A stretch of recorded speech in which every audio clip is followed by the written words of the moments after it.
Hi, I'm Clay Horton, and I'm the Community Education Director for Kirtland Community College in Roscommon. And we're doing a presentation on salesmanship and the art of sales. And with me today is Linda Stevens from Grayling. She's from the Asable Artisan Village Gallery, and she has a long history in sales, and we want to talk to Linda and get a little bit of a feel for what's involved. Tell us a little bit about yourself, Linda. Where are you from and how did you get started?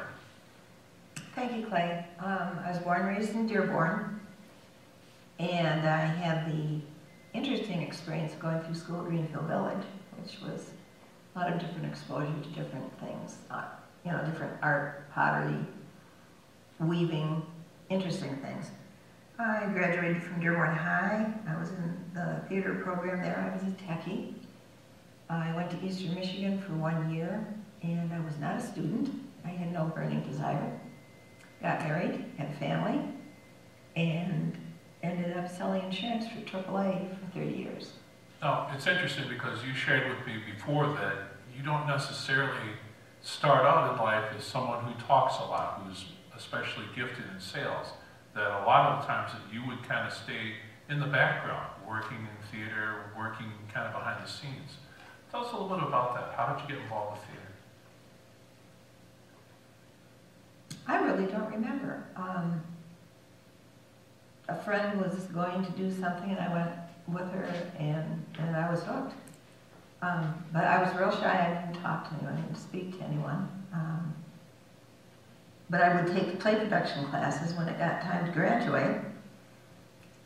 My grade point average was okay, but if I flunked play production, I wouldn't graduate, and even though I had a wonderful grade there, one of the qualifications for graduation was that you had to read for and be cast in a show. And I wasn't doing it. I just wasn't having it.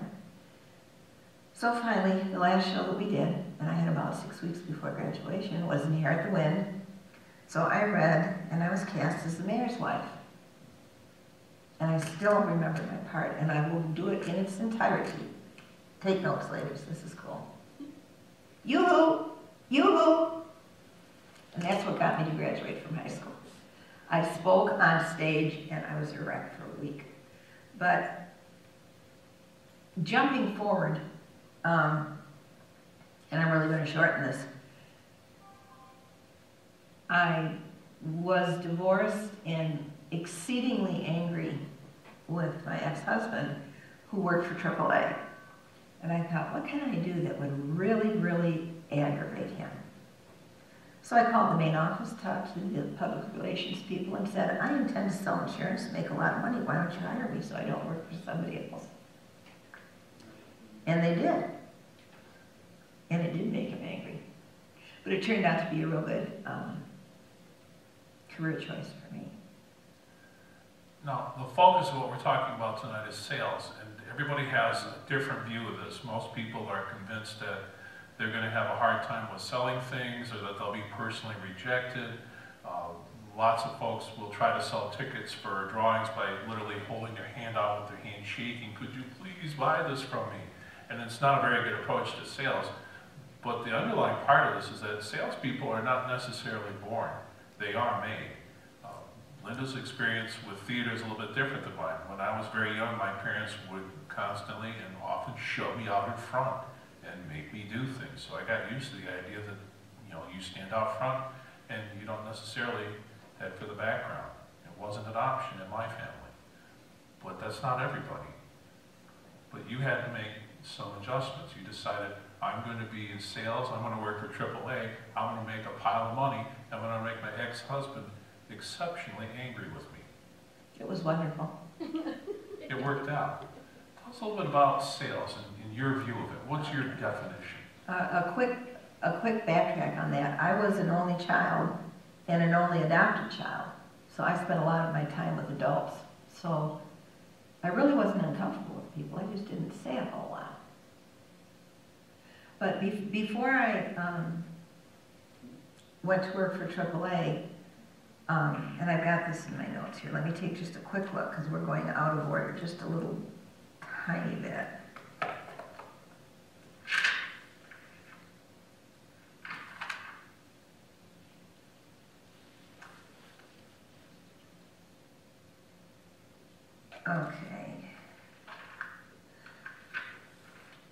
when I was with AAA, once a year they'd send a tie from the main office, mid-managing executive from the main office up. Now, Linda, we're going to set goals. And my idea of sales goals are different than in a large, AAA is a huge corporation. Of course, your primary goal is that the customer is going to leave some of his money there and leave with whatever you're selling. But that's not the most important thing. And I'm going to refer to customers as him and his just because it's easier and I don't have to be PC. I want him to leave happy. If he buys what I'm selling, that's great. It's wonderful.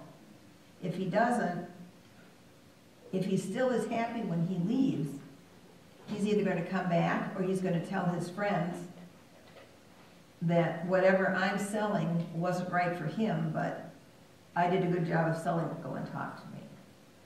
And and a lot of times, even in the life insurance situation, you talk to people 6 times. And they say, no, I don't need. They'd come in and say, yeah, I need $2 million policy. But it might take you 3 years to do it. And you can't expect immediate gratification, which is cool with me, but uncomfortable for some people. Well, it's always surprised me that in sales, it's a lot like art. A lot of people will go into an art environment and think, well, I just have to apply this and then apply this other thing, and it'll be done, and it'll be in 2 minutes, and everything will be fine. But a good salesperson is really a good problem solver, and is someone who can anticipate what people's needs are today and in the future. And you literally have to build layers of acceptance that people can work with. And that's exactly what you have to do in the art community. It's what you have to do with any sort of contract. It's an important thing to recognize, and it's kind of hard to accept at first. So many people today expect instant, immediate gratification, even if their computer doesn't work right for 2 minutes. They're very enthusiastic about finding a solution, but you have to have a little more patience than that. What I find works is you need to talk to everyone. Talk to everybody you possibly can. And if you're shy, if you're uncomfortable talking to people, get yourself a job somewhere that forces you to talk. I sold prunes, Tyson's chicken, many things in grocery store demos. I did it away from where I lived. Nobody knew me. I could say anything to anybody because if I looked like a fool, I'd never see those people again. It worked beautifully. I could, I'm talking to old people about prunes, for goodness sake.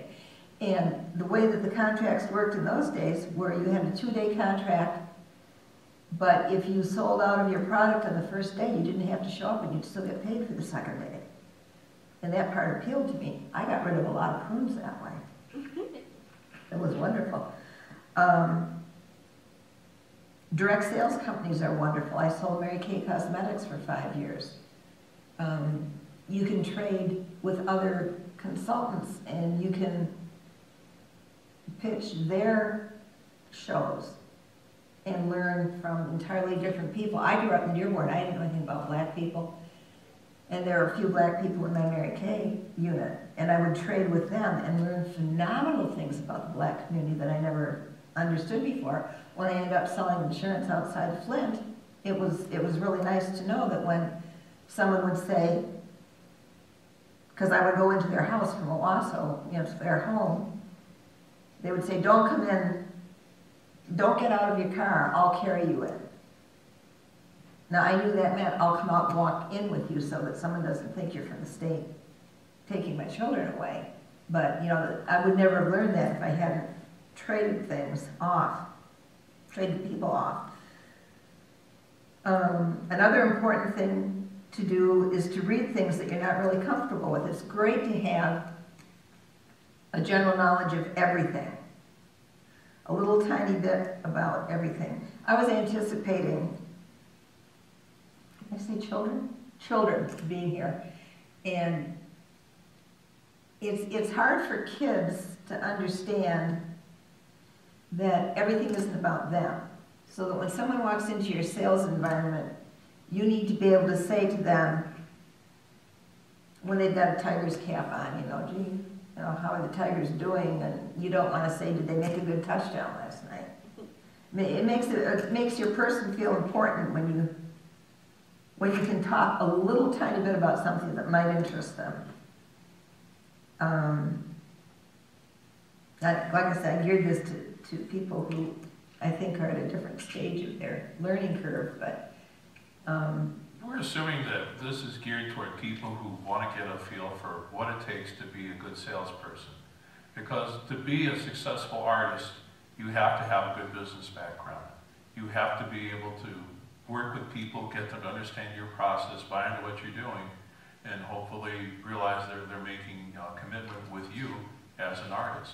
If you're just going to import things from China and put them on a shelf and sit on a stool and say, well, do you want to buy that? It's not going to be very successful. And I've seen people around the country who are still convinced that the recession is still in high gear, even though they know in their heart it ended in 2009. But part of the reason they believe that is because they don't have a lot of investment in what they're doing. They don't create a relationship. And that's critical. another important thing is you have to decide what you want to sell. If you're going to sell your art, then you need to decide, are you going to paint to a certain market? I mean, are you doing this for fun or are you doing this for food? At this stage of my life, I string beads at the gallery. And I do it for fun. I don't have to do it to eat. If I did, I would be doing a lot more research and finding out what people like. I do some research on that, and you know, I keep track of my sales, and if bigger, chunkier things are selling, that's the way I go for a while.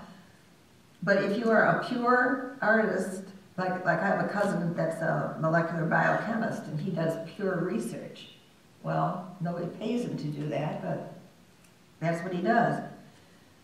So if you're going to be making what sells, you need to consider your market, the age of your market, the geographical location. Things that sell in Grayling are not going to sell the same in a big city.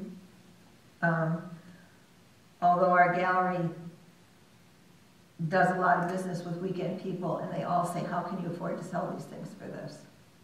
But none of them can offer to pay twice.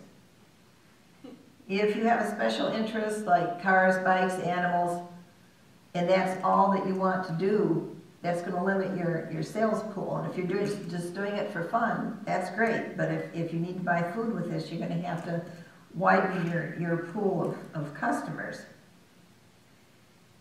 And when you're selling art, or if you're selling clothing, these are things that everybody doesn't need.